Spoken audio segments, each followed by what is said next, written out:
Por que que às vezes pessoas que você gosta tanto, que você ama, pessoas que se dão tão bem com você, não é? Amigos, mulheres, esposo, esposa, de repente muda completamente com você, parece que virou uma outra pessoa. Não importa o que você faça, aquela pessoa simplesmente mudou com você e parece que não volta mais. O que que tem no mundo espiritual em cima de tudo isso? Quem é crente, não é, quem tem chamado de Deus, vai entender muito bem o que eu vou dizer aqui. Aquela pessoa começou a ser usada pelo diabo. E isso já aconteceu comigo muitas vezes. Lá em Efésios diz assim: não deis lugar ao diabo. O que que é esse dar lugar ao diabo? Eu já passei por isso muitas vezes no casamento, com namorada, com amigos, muitas situações em que a pessoa realmente muda completamente. A pessoa começa a enganar, a mentir, trair, falar mal de você pelas costas. Muda, mesmo você tratando aquela pessoa tão bem, mesmo você gostando daquela pessoa, tendo feito tudo por ela, aquela pessoa muda completamente. E quando você vai orar, Deus mostra, né? Deus já me mostrou em algumas situações, em sonhos, que aquela pessoa está sendo usada pelo diabo. E aí, né, não adianta, você ora, você jejua, você coloca a mão, você expulsa demônio, você unge com óleo. Não adianta, você só vai se machucar cada vez mais. Por quê?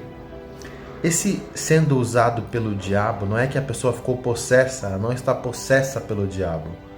O diabo chegou no ouvido da pessoa, falou muitas coisas e aquela pessoa aceitou aquilo como verdade. Não é? O diabo falou: você deveria trair, e a pessoa aceita, fala: não, é isso mesmo, eu vou trair mesmo. Mas e aí, o que que você faz numa situação como essa? A Bíblia diz que na última ceia, Jesus virou para os seus apóstolos e disse: olha, um de vocês vai me trair. João perguntou: quem? Jesus, em alto e bom som para todo mundo ouvir, respondeu: aquele que comigo molha o pão. Eles molhavam o pão no vinho, né? Jesus colocou o pão no vinho no exato momento que Judas estava colocando. Ali era para Judas chorar e se arrepender. O que que ele fez? Ele se levantou dali e foi trair. A Bíblia diz que Satanás estava em Judas. Estava como? Satanás convenceu Judas a fazer aquilo. Então, não adianta, né? O Senhor Jesus ali tentou, ali de alguma forma, convencer Judas a não fazer aquilo. Isso aconteceu com Caim. Depois que Caim e Abel ofereceram as suas ofertas lá em Gênesis, e a oferta de Caim não foi muito bem aceita, Caim já pôs no seu coração matar Abel. Deus foi conversar com Caim pessoalmente, falou: por que que o seu semblante se decaiu, mudou? Se você agir bem, você não vai ser aceito, né? Toma cuidado, porque o pecado jaz à porta. O teu desejo vai ser contra você, mas cumpre a você dominar o desejo. Caim saiu da presença de Deus e foi para matar Abel. Então, mesmo Deus falando, a pessoa não muda, ela foi convencida, ela tomou aquilo como: eu vou fazer aquilo. Então, não adianta você chegar para uma pessoa que muda, né? Eu estou dizendo aquela pessoa que realmente muda, ela muda completamente com você. Começa a mentir, enganar, trair, fazer um monte de coisa, né? Você percebe realmente que a pessoa está sendo usada pelo diabo.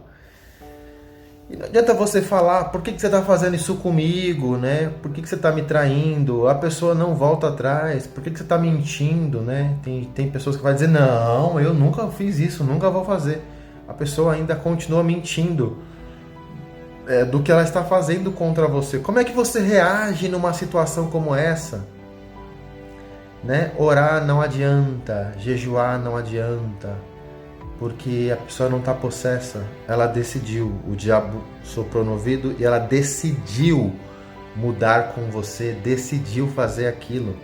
Em todos os casos que eu passei por isso, já foram muitos, e eu orei a Deus, Deus sempre me disse: eu vou tratar com essa pessoa, eu vou castigar. Tratar no sentido de assim, vou acertar as contas por causa do que essa pessoa está fazendo. E eu nunca entendi por que Deus dizia, eu vou acertar as contas. A pessoa está sendo usada pelo diabo, como Deus vai acertar as contas com ela? É porque não é possessão. A pessoa aceitou e decidiu fazer aquilo, entende? Como é que você reage numa situação dessa? Falar não adianta, orar não adianta, você só vai se machucar cada vez mais. Se afasta. Se afasta um pouco da pessoa, porque você só vai se machucar. Se afasta. Se quer orar por esta pessoa, ore de longe. Ore de longe para Deus clarear a mente, para Deus dar entendimento, dar discernimento, para ver se essa pessoa ainda tem tempo de se arrepender, porque na maioria das vezes, quando o diabo convence uma pessoa de fazer o mal, a pessoa vai fazer o mal. E não importa o bem que você fez, que mal Jesus fez para Judas, para merecer a traição, e que mal Abel fez para Caim, não é? Foi Deus que não aceitou a oferta de Caim justamente porque o seu comportamento era ruim. E ele foi descontar em Abel. Então, adiantaria Abel dizer, por que, meu irmão, que você está fazendo isso? Quando os irmãos de José lançaram ele no poço e o queriam matar e depois o venderam. O próprio texto diz que José gritava e clamava por socorro, dizendo, meus irmãos, o que vocês estão fazendo? Não adianta, gente. Quando você fala, insiste, você só se machuca. Então, se você está passando por isso, né, de estar convivendo com uma pessoa, pode ser marido, mulher, pode ser namorado, pode ser amigo, uma pessoa que está sendo realmente usada pelo diabo contra você, se afasta, ora de longe, é só o que dá para fazer. Tá bom? Fiquem na paz.